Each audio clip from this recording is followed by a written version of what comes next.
Vamos a continuar la sesión de esta mañana abordando una cuestión que en el ámbito sanitario tiene su importancia. Aparte de los riesgos de los instrumentos cortopunzantes,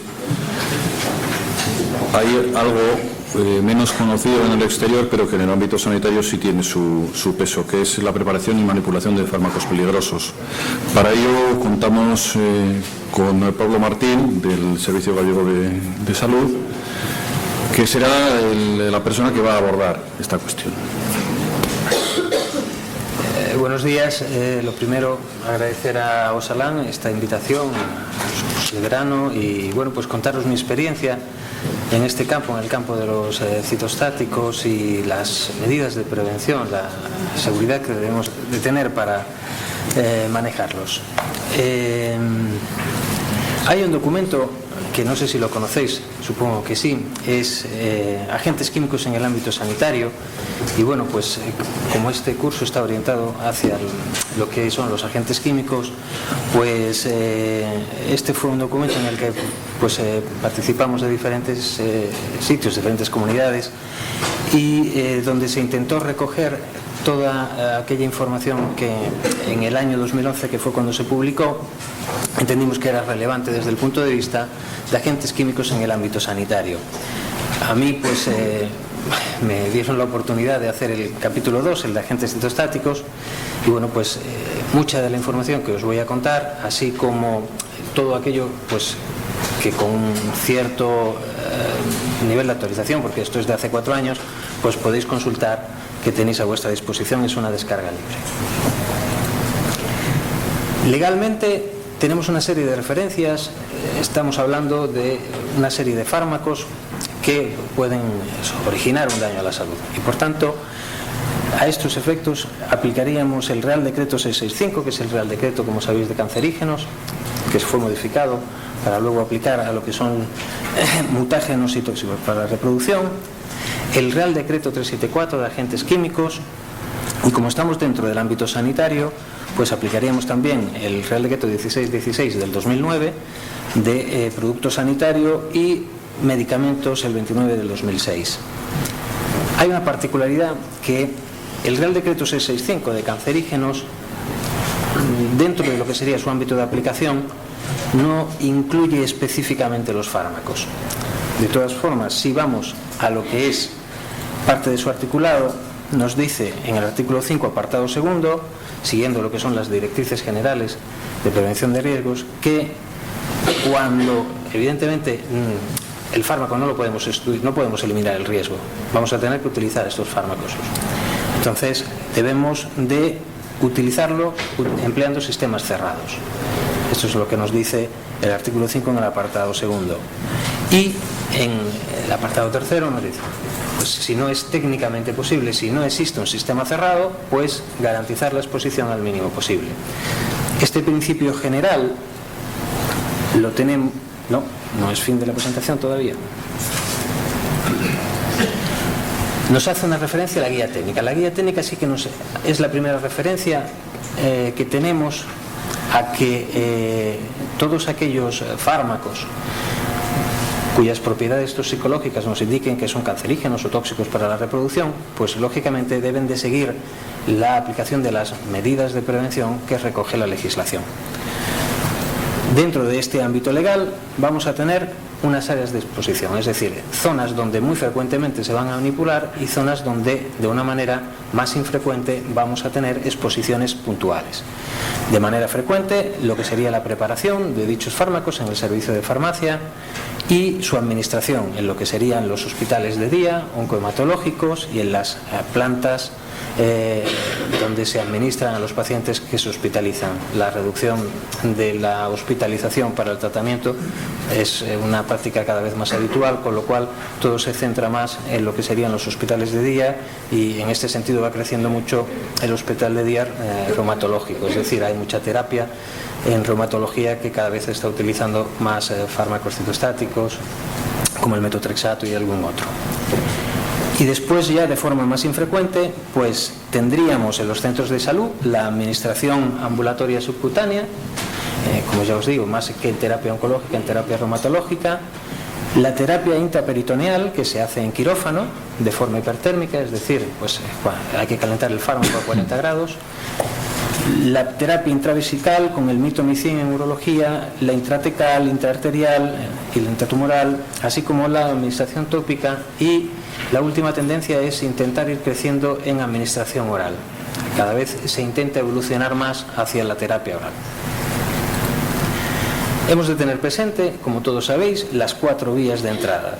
La principal, la más peligrosa, lógicamente la respiratoria, la dérmica, que va a ser quizás la más importante en este ámbito, la digestiva, entendemos que esta no debe de producirse, y la parenteral sí es factible que se produzcan, ya que todavía tenemos dispositivos punzantes bastantes dentro del ámbito sanitario. ¿Por qué tenemos que adoptar medidas de prevención? Pues porque los citostáticos son en su mayoría genotóxicos, tóxicos para la reproducción y cancerígenos. Como ya conocéis, bien porque producen cáncer, aumenta su frecuencia, porque alteran el feto, o bien porque alteran el material genético. La primera evidencia que tenemos sobre esto es en el año 79, en un artículo de Falk y colaboradores, donde se comprobó en la orina de enfermeras que manipulaban citostáticos alteraciones genéticas, ¿no? Entonces, a partir de aquí hemos ido evidenciando que hay situaciones en las cuales hay exposición y hay situaciones en las cuales hay contaminación. Por tanto, nuestra situación de partida es que existe un riesgo de exposición a estos fármacos a pesar de la utilización de las cabinas de seguridad biológica en la preparación. Esto, pues tenemos la literatura en estos 2 artículos donde vemos que a pesar de que utilizamos una medida que en el ámbito sanitario se entiende como una medida suficiente, esto, la evidencia, la literatura científica nos dice que no es así, que hay contaminación y hay exposición. Y luego tenemos pues diferentes concentraciones de fármacos que se han detectado tanto en lo que es el ambiente como en lo que son los viales, como lo que son en guantes, superficies de trabajo y también en los envoltorios. Es decir, empezamos con una exposición a partir de la recepción del fármaco. El transporte ya empezaría a ser un factor de riesgo, ya que los laboratorios nos están sirviendo productos que en su exterior pues hay una concentración baja, pero sí hay una concentración de fármaco, como la literatura nos muestra. ¿Cuál es la referencia actual que tenemos? Pues la nota técnica de prevención, la 740, nos habla de la exposición laboral a citostáticos en el ámbito sanitario. Exactamente pues no sé, pero sé que está próxima la publicación de una nueva nota técnica de prevención que actualiza y amplía los temas que recogía la nota técnica de prevención anterior. Entonces pues esperemos que más pronto que tarde salga esta nueva nota técnica de prevención. Por tanto, la nota técnica de prevención nos dice, cuando vamos a preparar estos fármacos, ¿qué medidas tenemos que aplicar? Pues hemos de utilizar una cabina de seguridad biológica, clase 2, tipo B1. Eso significa que va a haber un 30% de aire recirculante y un 70% de aire exterior nuevo. Esta tiene que tener un flujo laminar, vertical, y nos dice que los filtros que tienen estas cabinas de seguridad biológica, como su propio nombre indica, son de seguridad biológica, no actúan frente a vapores. Lo que sí es cierto es que hay unas cabinas bajo una normativa específica DIN, y la referencia DIN es concreta, específica para lo que es el trabajo con citostáticos. Ya no es una cabina de seguridad biológica global de una determinada clase y tipo, sino una cabina de seguridad pensada más específicamente para el trabajo con citostáticos. Siempre teniendo en cuenta que trabajamos con retención de partículas, no con retención de vapores, es decir, trabajamos con retención de aerosoles. Estas cabinas tienen como particular que disponen de un tercer filtro, con lo cual hay un mayor nivel de filtración en los casos en los cuales tuviésemos pues un derrame que puede producirse en cabina, algún tipo de vertido, y que os paso a explicar aquí. Tenemos originalmente este filtro, el filtro 2, que es un EPA H14, donde en la zona inferior todo el aire de entrada que va a introducirse dentro de la cabina va a ser filtrado, y toda la impulsión del aire recirculado va a ser nuevamente filtrado. Aparte de este filtro EPA, marcado aquí, vamos a tener los dos filtros, uno de recirculación y otro de salida. Por tanto, con este diseño estamos hablando de aquellas cabinas que deben de utilizarse en la preparación con el perfil más apropiado para la manipulación de fármacos citostáticos. En cuanto al área de preparación, esta ha de cumplir una serie de requisitos, es decir, debe de ser una zona aislada, específica, donde no se realicen otra serie de tareas.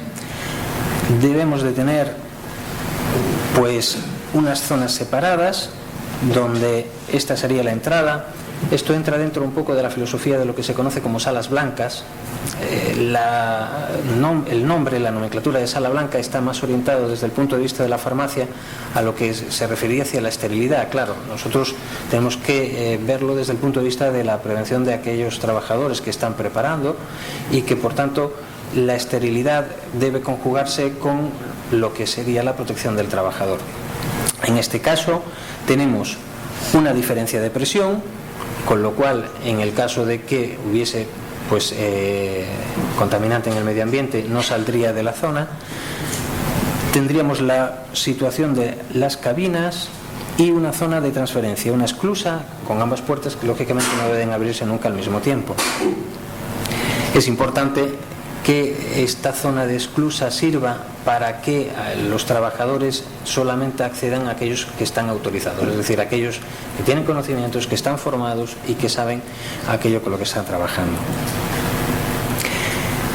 A la hora de determinar cuál es la posición de la cabina de seguridad biológica dentro de la zona de preparación, hemos de tener presente que hay una serie de medidas que debemos de contemplar, porque la cabina como tal es un sistema de filtración y por tanto trabaja pues con corrientes de aire. Si generamos turbulencias, la eficacia va a disminuir. Es más, la propia cabina tiene una zona de máxima eficacia, es la zona de partición de humos, el smoke split.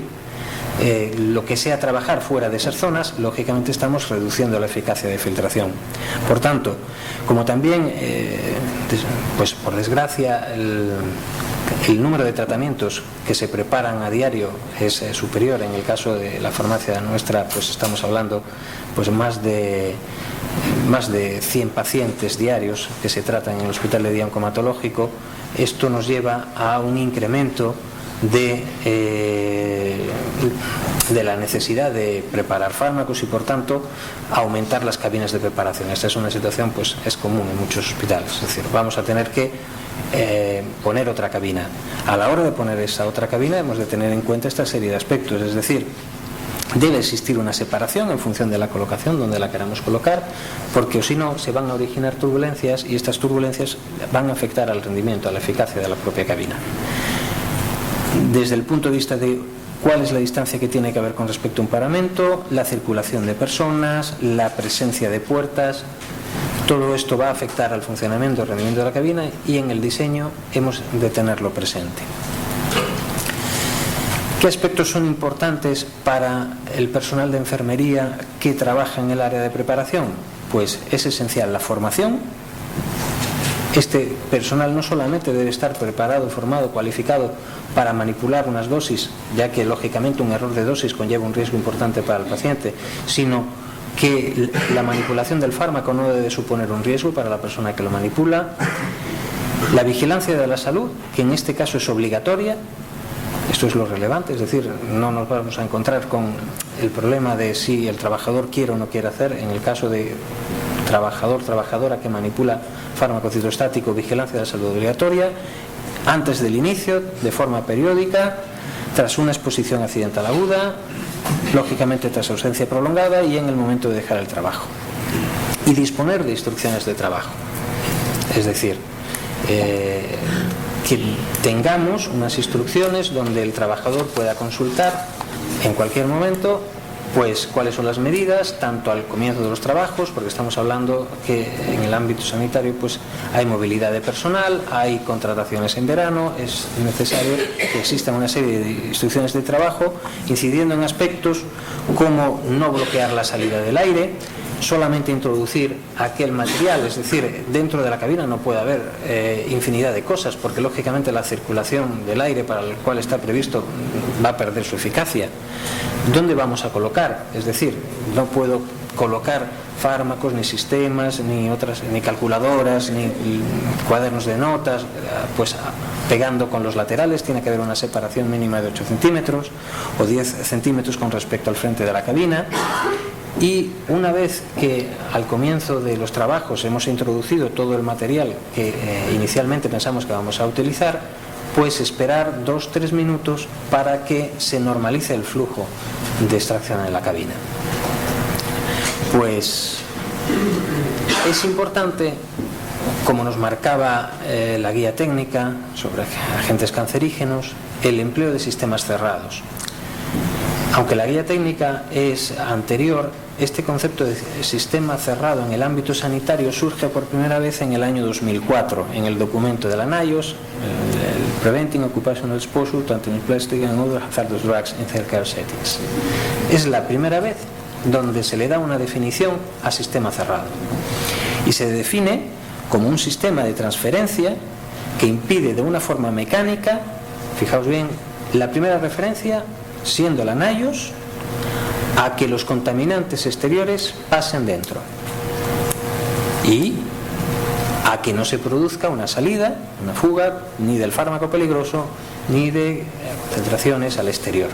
Es decir, es NIOSH y predomina el concepto de esterilidad sobre el concepto de protección en esta definición, que no deja de ser una definición un tanto genérica, como después vamos a ver. Más adelante, en el año 2014, la farmacopea estadounidense, en su último documento, ya nos habla de emplear un sistema cerrado tanto en la preparación como en la administración, porque lógicamente también farmacia pues tiene la visión de lo que es la farmacia, es decir, preparamos los fármacos, una vez los fármacos preparados, nuestro trabajo, por así decirlo, ya terminó, evidentemente no, pero esto es una situación que puede darse, y entonces es ya tener una visión más global, es decir, el sistema cerrado debe emplearse tanto en la administración como en la preparación. Como hablamos de sistemas cerrados, tenemos distintos dispositivos en el mercado orientados a que este proceso en el cual estamos manipulando los citostáticos sea lo más cerrado posible. Con la cabina de seguridad biológica, en un principio, existe la creencia o el pensamiento de que tenemos el nivel de protección suficiente, el nivel de protección necesario. Luego vamos a ver que mucha de la bibliografía nos muestra que no es así.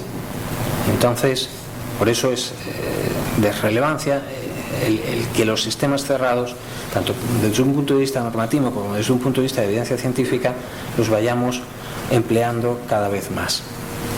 Por tanto, si no hay una cabina de seguridad biológica, como puede ocurrir por ejemplo en un centro de salud donde vamos a manipular un determinado citostático, pues tiene especial relevancia, es decir, cómo es el fármaco, cómo lo vamos a manipular, y lógicamente deberíamos disponer de un sistema cerrado para su administración.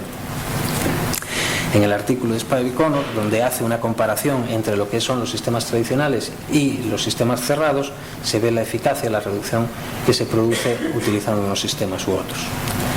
Por tanto, ahora mismo tenemos todos estos dispositivos disponibles, donde todos ellos son, digamos, dispositivos cerrados. Este concepto luego va a evolucionar. Tenemos el dispositivo, el OnGuard. Este se ve muy pequeño, ¿verdad? Sí. Tenéis dentro de la ponencia lo que es la página web donde lo podéis encontrar y profundizar. Esto inicialmente fue desarrollado por Teva, una casa, un laboratorio israelí, y luego lo compró la casa Brown. Una forma parecida ocurre con Facil, que fue el primero de los productos de los sistemas cerrados que desarrolló una empresa sueca, Carmel Pharma, que luego fue comprada por Becton Dickinson. Carefusion trabaja con dos sistemas, con el Texium y una válvula SmartSight. EquaShield, que es el último de los sistemas cerrados que han llegado, y aparte también está el sistema cerrado de Hospira, trabajando con el Chemoclade, y el último, el Chemolock. Todos estos sistemas son sistemas cerrados que deberían de emplearse tanto en la preparación como en la administración de estos fármacos. Como hemos hablado de preparación, también tenemos que hablar de administración, es decir, ¿qué medidas debemos de aplicar cuando vamos a administrar estos fármacos? Si hablamos de terapia intravenosa, estaremos hablando de, nos lo dice la nota técnica de prevención, de sistema cerrado, varios puntos de conexión. Esto es lo que se conoce como el sistema árbol, ya que tenemos una vía central y unas conexiones. Entonces, podemos tener 2, 4 puntos de conexión en el cual el fármaco, junto con esta conexión, nos va a venir de farmacia y lo vamos a ir colocando dentro de este sistema que, unido al sistema de bomba, va a ir al paciente. Vamos a pasar el fármaco y una vez que el fármaco pasa, cerraremos en este punto y abriremos para que pase el suero lavando la vía. Al final, lo que vamos a tener es un punto de desconexión limpio. Una vez que yo tengo que retirarle el sistema al paciente, en este punto de desconexión no va a haber contaminación. Del mismo modo, una vez que hemos terminado el tratamiento, debemos retirarlo todo y desecharlo todo como conjunto. En cuanto a los equipos de protección individual que tenemos que emplear, pues es relevante el tema de los guantes, ya que no existe, en un principio la orientación que se le dio fue una orientación en base a qué tipo de materia utilizo, es decir, guante de látex, guante de nitrilo, guante de vinilo, y esta fue la orientación que se le dio. No hay ni el nitrilo, ni el látex, ni el vinilo, es eficaz al 100% con todos los citostáticos posibles. Es decir, vamos a tener, dependiendo de la naturaleza del fármaco, un comportamiento distinto del guante. Sí es cierto que se recomienda cambiarlos cada 20 o 30 minutos como máximo, independientemente de cuál sea el tipo de guante que elijamos, y cuando los citostáticos pues son muy lipofílicos, hacer el cambio inmediato. Hay un artículo de Wallemack y colaboradores donde se ensaya la permeabilidad de 13 tipos de guantes diferentes con 13 fármacos diferentes, y además lo hace de una forma muy interesante porque lo hace bajo condiciones dinámicas controladas. Es decir, en este artículo lo que se hace es, se diseñó una máquina que hace un movimiento similar al movimiento de la mano. Es decir, esta máquina, como con unos dedines, va introduciendo hacia abajo, movimiento hacia arriba hacia abajo y girando, de forma tal que a una solución de un determinado fármaco se introducía el guante y la máquina iba, y posteriormente veíamos qué cantidad de fármaco había traspasado la barrera del guante. Es donde vemos que, lógicamente, dependiendo pues de cuál sea el fármaco, en algunos casos tenemos una buena respuesta en el guante de nitrilo, en otros casos tenemos una buena respuesta en el caso del guante de látex, y sobre todo la conclusión es que siempre que el grosor sea el suficiente, el nivel de protección lógicamente va a ser mayor. Con lo cual, dependiendo de cuál sea el tipo de uso que se le vaya a dar, pues así debemos de elegir un tipo de guantes lógicamente compatible con la actividad que se va a realizar y con qué periodo de tiempo vamos a cambiarlo. Es decir, este artículo nos ensaya sobre un periodo de tiempo. Evidentemente, unos guantes, no se utiliza un par de guantes toda la mañana, con lo cual también debemos de ajustarnos a tiempo y a propiedades. Es importante ver la ficha técnica del guante, ver qué información nos aporta sobre su comportamiento frente a la protección de citostáticos y en función de eso decidir qué es lo más adecuado. En cuanto a la bata, pues lógicamente que sea de abertura trasera, con puños ajustables y impermeabilizada por la parte frontal y mangas.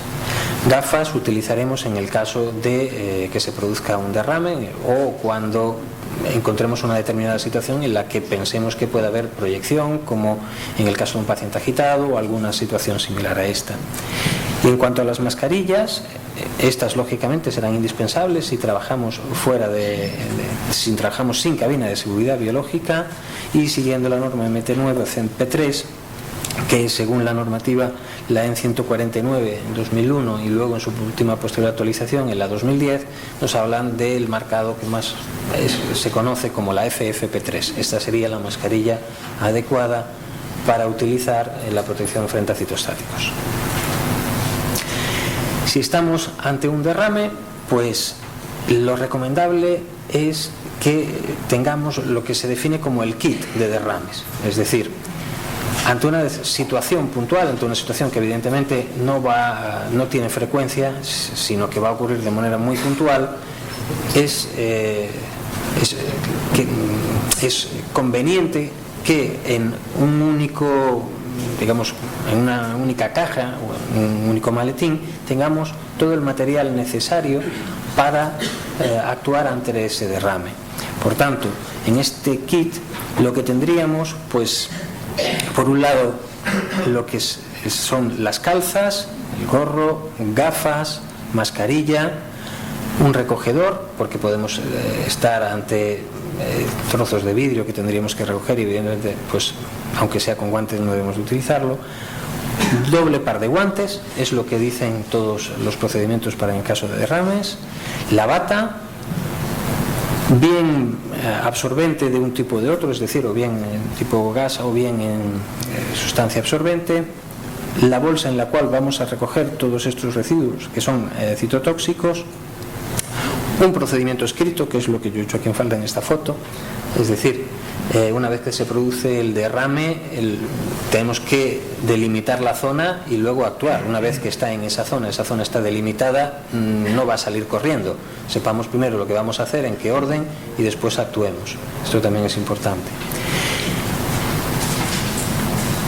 En cuanto a medidas de tipo gestión organizativas, pues es muy importante el hecho de que utilicemos programas de formación continuada que cubra aspectos como riesgos potenciales, cómo se debe de manipular, cuáles son las medidas de prevención y protección que tenemos que utilizar y actuación ante contaminaciones accidentales, como hablábamos antes, los derrames. Como normas generales, se desaconseja su uso a trabajadoras embarazadas. Las trabajadoras embarazadas, pues no sería conveniente que manipulasen estos fármacos. También este concepto, un concepto todavía en el cual yo creo que hay que seguir trabajando, de qué manera vamos a definir que no es conveniente que una trabajadora no esté expuesta a un determinado contaminante que sabemos que tiene una serie de efectos tóxicos para la reproducción en el periodo de incertidumbre. Es decir, conocemos un embarazo a partir de la 5ª semana. Pero en las 5 primeras semanas estamos hablando de la posibilidad de que si se va a planificar un embarazo, pues durante esas 5 semanas no haya exposición, porque además es una parte esencial de la organogénesis, con lo cual es importante que durante ese periodo pues no hubiese exposición de ninguna clase. También en periodo de lactancia, cuando se den casos de madres con hijos con malformaciones genéticas, también cuando estemos hablando de trabajadores o trabajadoras que previamente hayan sido tratados con fármacos quimioterápicos o con radioterapia. Es decir, aquel trabajador que ya ha tenido una neoplasia, pues no está indicado que lógicamente se exponga a ningún tipo de cancerígenos. En esta situación, el documento del que os hablaba fue pues un documento del 2011. Teniendo la oportunidad de venir a comentaros pues un poco la experiencia de este trabajo, hice una revisión de los últimos 5 años para ver cómo había ido evolucionando este tema. Como revisión bibliográfica utilicé pues Medline, la Cochrane, la Web of Science, utilicé pues una serie de palabras clave y vamos a ver cuántos artículos salen, con unos criterios de inclusión, donde vamos a relacionar manipulación de citostáticos y contaminación en personas en el periodo de tiempo de 5 años, 2010, 2014, ambos incluidos, artículos publicados en inglés y una serie de criterios de exclusión. Es decir, vamos a centrar sobre artículos científicos. Y con estos criterios hice una selección de todos estos artículos que vais a ver, es decir, de estos 6 más estos otros 5. Vamos al anterior. A ver si nos permite anterior. No nos deja. Ahora sí. Los 2 primeros trabajos son interesantes. Son trabajos realizados por Paul Cézanne, que es uno de los autores que empieza a investigar sobre este tema por el año 93 como parte de su tesis doctoral, y luego pues ha seguido publicando, tiene hasta una empresa que se dedica a la contaminación, a determinar la contaminación en métodos de contaminación de citostáticos. En este caso, este artículo del 2013 nos habla de cómo se va a producir una reducción de la contaminación por citostáticos en 30 hospitales de los Estados Unidos. En 30 farmacias hospitalarias de los Estados Unidos se mide si la implementación de un sistema cerrado conlleva una reducción de la contaminación. En el artículo anterior, del 2011, donde participan otros autores, aparte de Cézanne, se hizo en 22 farmacias hospitalarias. Es decir, la muestra considero que es bastante amplia y nos va a dar una visión pues bastante cercana a la realidad en un país, Estados Unidos, donde su normativa en prevención de riesgos laborales es creo que más exigente. Luego los 3 artículos siguientes están pues basados en el área de Canadá, donde varios autores han tenido un estudio de la contaminación en 36 hospitales canadienses en el año 2015, fue el año de publicación, en 33 en el año 2014 y en la zona de Quebec en el año 2012. Luego, en Australia, el artículo de Siderov del año 2010, donde habla de la reducción de la contaminación superficial a partir del uso de sistemas cerrados. En Japón tenemos 2 artículos del año 2010, donde hay un estudio piloto y un aspecto interesante que es que no solamente se miró la contaminación superficial, sino que se miró también pues si había metabolitos en la orina de los trabajadores.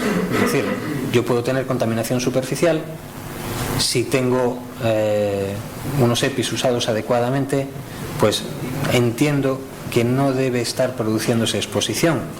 Ahora bien, si mido en orina y mido metabolitos de fármaco en orina y la prueba es positiva, es una evidencia clara de que sí hay exposición. En estos 2 artículos en Japón sobre el uso de sistemas cerrados, sobre valorar y determinar si existe o no existe contaminación y exposición a citostáticos. Este artículo de 2014, Portugal, en 2 hospitales. Este artículo del 2013, en Alemania, de Bettina Kopp. Y este último artículo donde se valora la contaminación superficial en la última tendencia dentro de la farmacia, que es el empleo de robots. Es decir, vamos a utilizar robots que son los que hagan las dosis, son los que preparan los fármacos. Esto pues lógicamente también conlleva, desde el punto de vista de disminución de errores, pero al mismo tiempo también del impacto económico que es utilizar robots cuando no es una técnica todavía que quizás esté completamente desarrollada.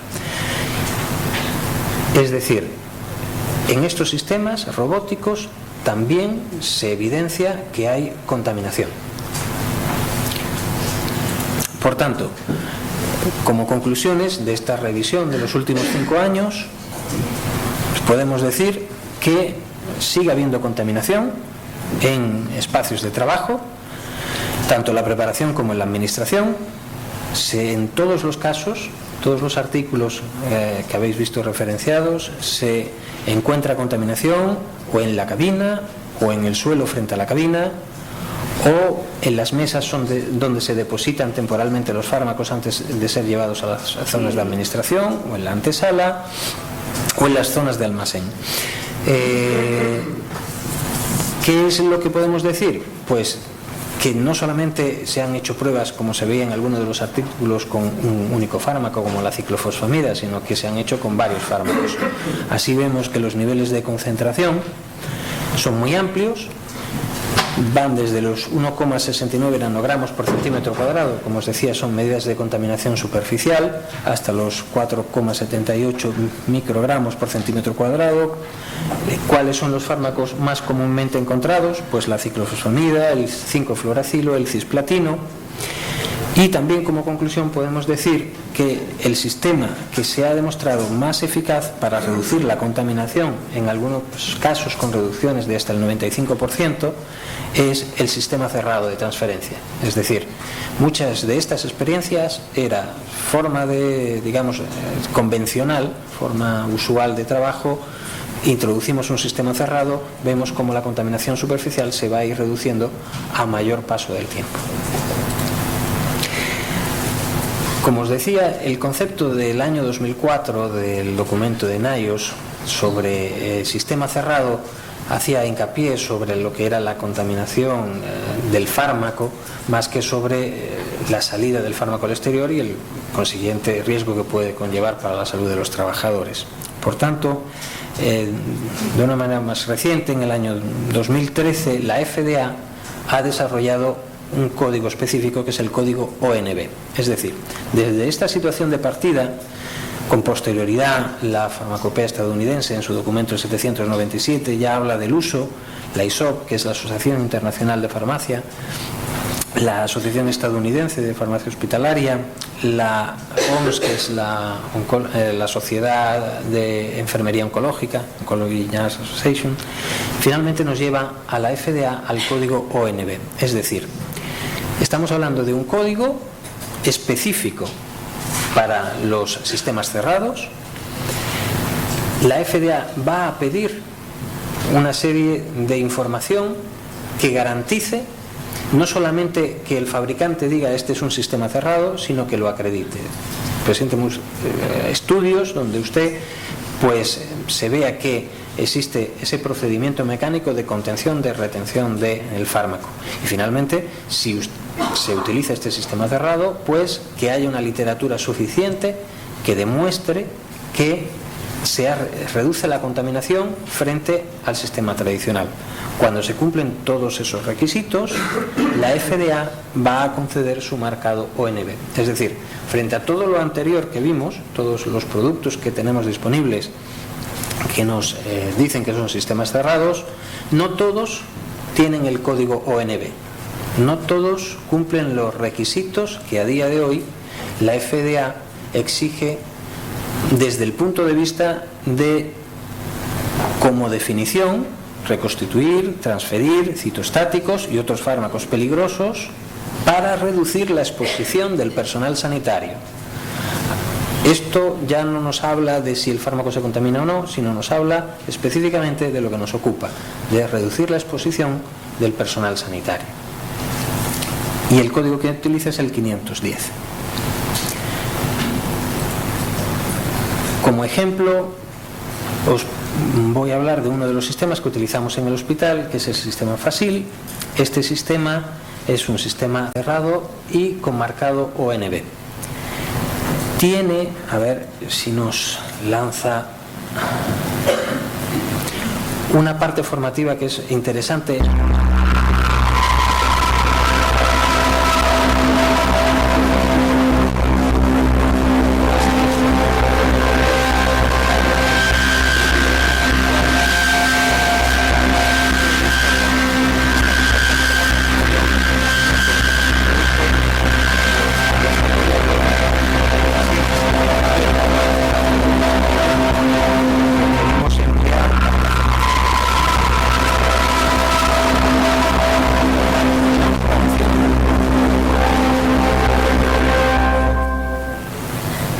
Bastante.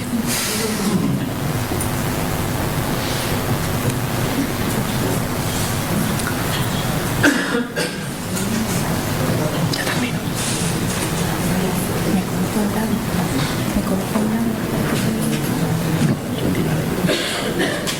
Este programa nos va a permitir ir paso a paso viendo cuáles son los pasos. Put the protector on the drug vial.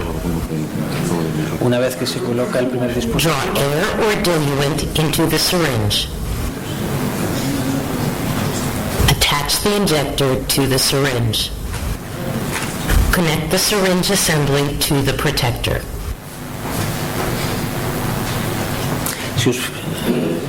Push the diluent or air into the vial. Si os fijáis, hemos introducido una cantidad de aire dentro del sistema.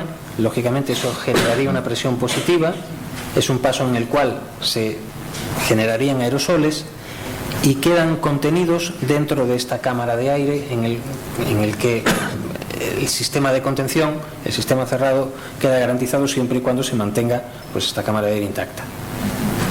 Invert the system and withdraw the drug.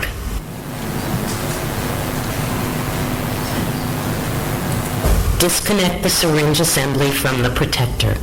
Syringe is now ready for administration. Si os fijáis, esta zona blanca, y tiene una igual, en la zona del capuchón, es una doble membrana y es lo que garantiza que una vez que se produce la desconexión no haya contaminación exterior. Este es el ejemplo de cómo se debe montar el sistema para cargar un determinado fármaco con una jeringa, en el caso, por ejemplo, de una administración vía bolus, o si queremos hacer una administración terapia intravenosa, pues lo cargaríamos en una bolsa de una forma muy similar. Como os digo, esta herramienta, pues para utilizarla como herramienta de formación, me pareció interesante y por eso os la quise enseñar. Spike the IV bag with the infusion adapter. Connect the syringe assembly to the infusion adapter. ¿Veis la membrana? Push drug into bag. Si os fijáis, ha desaparecido la parte azul. En ese movimiento hay una aguja interior que está atravesando la doble membrana y está haciendo la conexión. Disconnect the syringe assembly from the infusion adapter. The IV bag is now ready to be sent to nursing. Y esto sería la parte de administración. Esto quizás lo veamos mejor.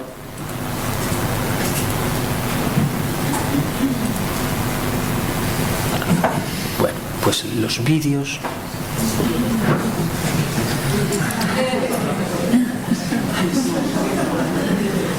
Tengamos presente esto siempre, que la seguridad no es incompatible con el resto de nuestra actividad y que conjugar ambos aspectos es esencial para nuestra protección.